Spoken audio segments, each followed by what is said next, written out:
Oxford News This Week. I'm Terry Stiles with my longtime co-anchor Jim Hughes. Hi, Jim. Hi, everybody. This week, another gas leak downtown.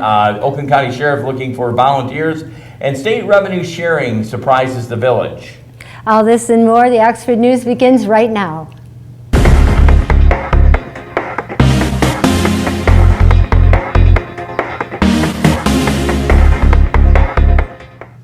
M24 construction caused another inconvenience for businesses and residents alike last week when the sewer crew hit another gas line in front of Oxford Plumbing and Heating. In addition to all the side street closures, 2 businesses and 3 residential homes were evacuated while consumer crews took more than 6 hours to repair the 2+ medical emergencies, personal injury, traffic accidents, and coverage at the Wildcat football game kept the Oxford Police and Fire Department really busy. Thanks to all the emergency personnel for your continued frontline work. Jim?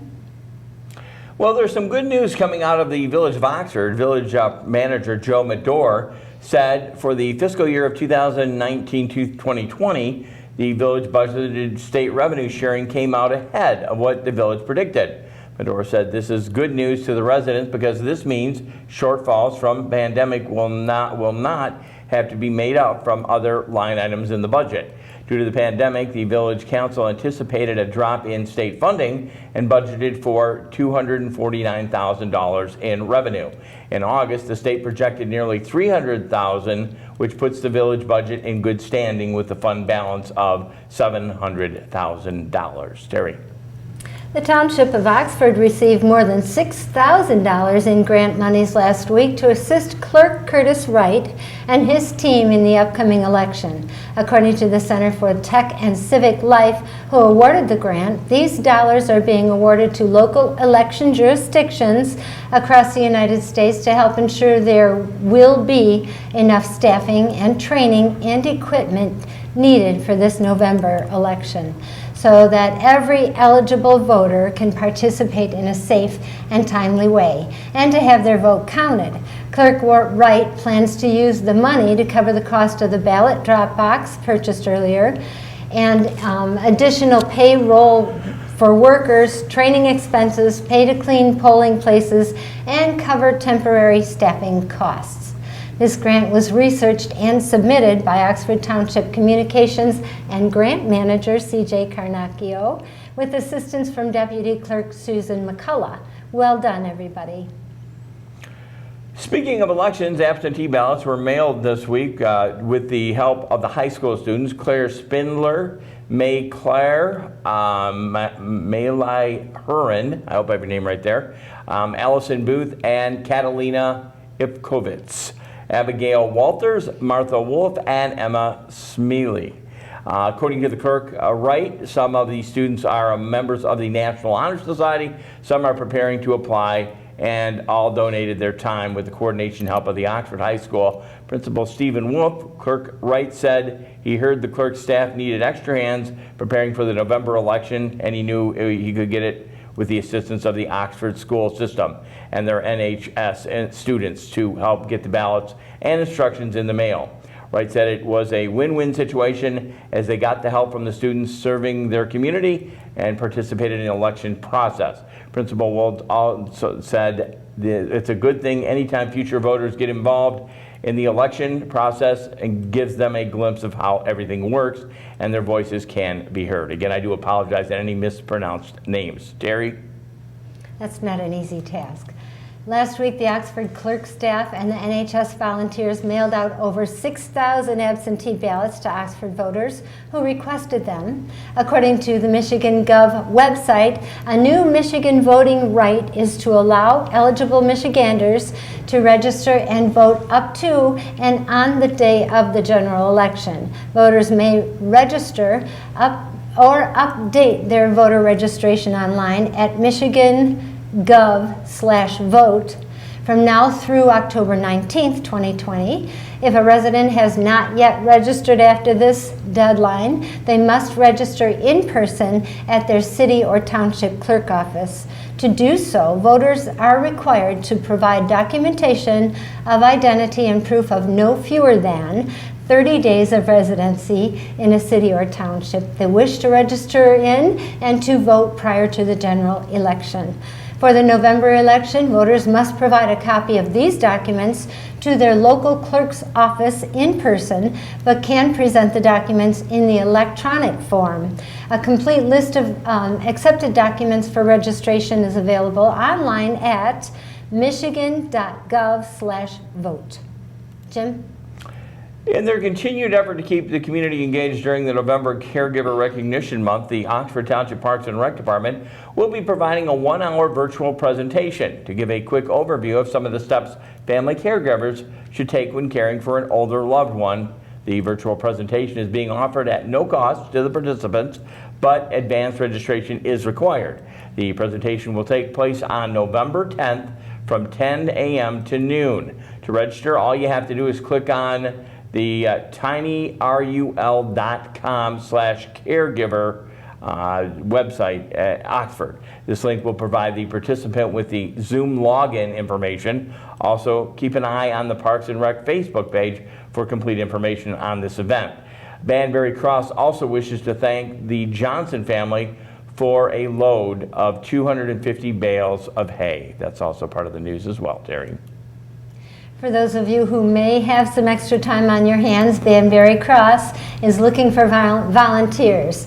They are in desperate need for help on Saturdays, all leader levels and sidewalkers. Banbury Cross is a local therapeutic equestrian center for the disabled with a successful history that extends back to Europe in the 1940s, working with students with emotional, physical, and behavioral and cognitive challenges. For more information, go to their website at Banbury, and that's BANBURY, crosstech.org. According to Banbury, in addition to not being able to hold their annual Kentucky Derby, that's their major fundraiser donations. Donations are now being accepted this year due to the COVID pandemic. Each horse eats roughly 175 bales, that whole truckload, per year, so the gift from the Johnsons is much needed. I was wondering where the hay was going to go, yes. Okay, if you are an Oakland County resident between the ages of 16 and 21, the Sheriff's Office has an exciting opportunity for you to learn, grow, and serve your community. It is a call for the Cadet Unit Program, and they are currently seeking volunteers. It is an awesome opportunity to get your foot in the door. If you're interested in going into law enforcement, volunteers have a chance to get behind-the-scenes look at what the deputies do on a daily basis. And high standards they are held to come up with the training programs. Sheriff cadets learn the fundamentals of law and experience the same hands-on training as the officers do. If interested, the group meets for 3 hours every month on the third Wednesday. Cadets can then volunteer at the community events, including like future parades, festivals, and sporting events. They can also assist in sheriff office activities, job shadowing opportunities.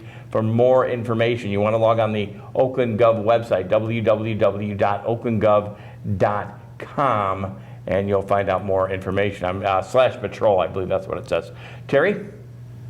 In other Oakland County news, the Oakland County Water Resource Commission and the Oxford Township Water and Sewer Committee wishes to thank everyone of Oxford water customers who complied with the water restrictions placed on the outdoor watering during the summer.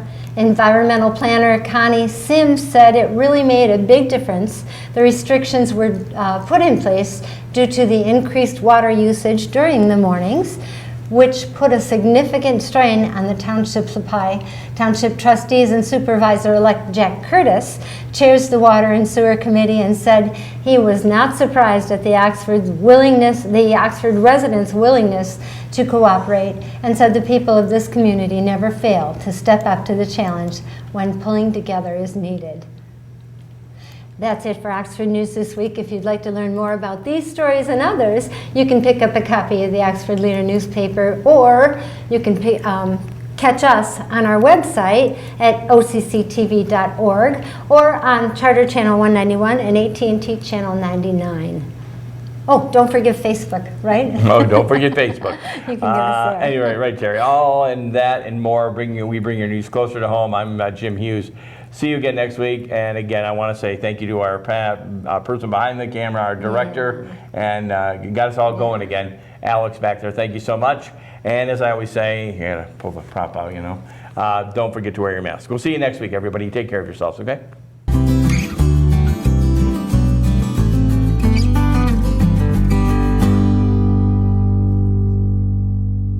Welcome to Auto Talk. I'm Dave Kenny, and these stories are taken from Automotive News. In our first story, U.S. auto safety regulators on September 24th proposed revising recommendations to increase the number of children age 1 or younger who are transported in rear-facing car seats. NHTSA is preparing to recommend that all children 26.5 pounds or less are transported in rear-facing car seats rather than the existing recommendation for children 20 pounds or less. The agency said it is significantly safer for young children to be rear-facing than forward-facing in a crash. Meanwhile, NHTSA introduced the first child-size side impact crash test dummy in federal regulations. The new dummy, known as Q3, represents the average weight and height of a 3-year-old child. NHTSA said the Q3 will provide more realistic data about the effect side impact crashes have on children because it was specifically designed for testing child seats in such crash tests. And over at Mazda, the 2021 Mazda CX-30 crossover arriving late this year will add an optional turbocharged engine that delivers a significant bump in power over the 2020 model. Mazda says that all-wheel drive will be standard with the turbo engine, a 2.5-liter 16-valve double overhead cam 4-cylinder. When fueled with premium gasoline, the turbocharged engine is rated at 250 horsepower. On regular, horsepower drops to 227. The 2020 CX-30, powered by a 2.5-liter naturally aspirated 4-cylinder engine, is rated at 186 horsepower. Other upgrades include Smart City brake reverse support, which automatically applies the brakes at low speeds when the driver is reversing, and sensors detect an object in the way. Traffic Jam Assist uses the steering system to help the driver stay within the lane markers at speeds slower than 40 miles per hour. The all-wheel drive 2020 CX-30 has a base price of $24,400, which includes an $1,100 shipping charge and comes in 3 trim levels. Fuel economy is rated at 32 miles per gallon on the highway, 25 city, and 27 combined. Well, that's it for this edition of Auto Talk. I'm Dave Kenny, and we'll be right back.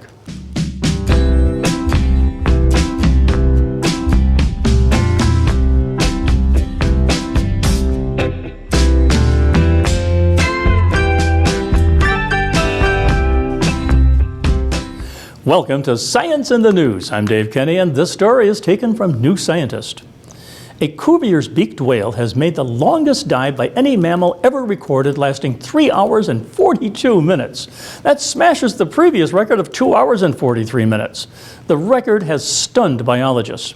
This is quite a bit longer, says Nicola Quick at Duke University in North Carolina. The record for humans holding their breath underwater is 24 minutes, and this involves floating motionless. By contrast, whales are highly active during dives. They are hunting down there and moving and echolocating, says Quick. Very little is known about the 23 species of beaked whale, as they spend much of their time underwater. To find out more about their behavior and how they are affected by human noises, biologists have been using satellite tags to record dive duration and depth. In 2006, these revealed that beaked whales dive deeper and stay under longer than any other mammal. They routinely dive down to 1,000 meters or more and hold their breath for around an hour. Since then, the records have been falling. The latest record-breaking dive was made in September of 2017. That same individual made another dive lasting 2 hours and 53 minutes. Why it stayed under so long is not clear. Perhaps it found so many squid to suck up, says Quick. The record-setting dive was not particularly deep, she says. The record for the deepest dive remains at 2,992 meters. Whales have many adaptations for diving, including the ability to store oxygen in their muscles and blood. However, relatively small animals like Cuvier's beaked whales, which weigh around 2.5 tons, should not be able to store as much oxygen as larger whales, such as sperm whales, which can weigh nearly 60 tons. It has been calculated that beaked whales should run out of oxygen around 33 minutes and be forced to turn to anaerobic respiration like sprinters and weightlifters. That should lead to a buildup of lactic acid and require long recovery times between deep dives. While recovery time does increase somewhat for dives up to 80 minutes long, the whales stay under even longer don't seem to need any extra recovery time. However, long they dive they come up and breathe for an average time, says Quick. They are doing something we don't understand. Well, that's it for Science in the News. I'm Dave Kenny.